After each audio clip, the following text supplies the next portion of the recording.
Welcome to another episode of Insured in a Minute. I'm Troy Burns. Today we're going to talk about insurance loopholes, not to be confused with donut holes, the gluttonous, diabolical Canadian choker hole, yet undoubtedly satisfying. The monochromatic tone that we hear from our insurance customers is, how is my insurance company going to screw me?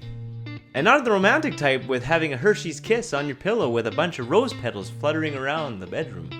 No, we're talking about what type of loophole is my insurance carrier going to find to deny my claim. And to be quite clear, I do not have the answers to every type of situation. However, I do want to discuss the why factor that might be behind some of these issues. So I'm going to give you one word. Wordings. Wordings. I have the best words. I know all the words. I'm where the words go for definitions of words. Attached to every insurance contract are your policy wordings. These wordings indicate what is included on your insurance policy and what is excluded on your insurance policy. For example, we will cover windstorm and hail coverage, but we will exclude freezing of your radio antenna. For all those born before the 90s, you might actually get that one. Radio antenna.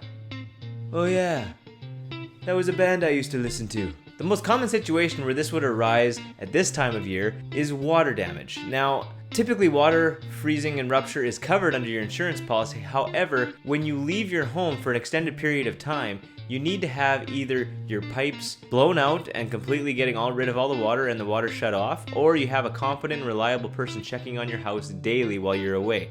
And if you don't have those two things taken care of, or one of the two, they can actually exclude coverage if you leave on vacation for a week into California and you come back a week later and here your furnace had fried out while you were gone, and now your home is a big block of ice and water has been spraying for the last 4 days. You're going to be fighting a very tough battle because there's a good chance that you won't have insurance coverage.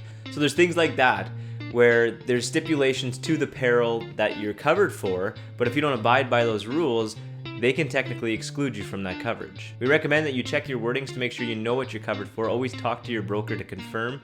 That's what we're here for. If you don't have a copy of your wordings, you can request them from your broker, or you can check our Blocks Agency's website. We have copies of wordings from our insurance carriers that you can check that might help you out till you get a copy of your wordings from your broker. So anyway, thanks for listening.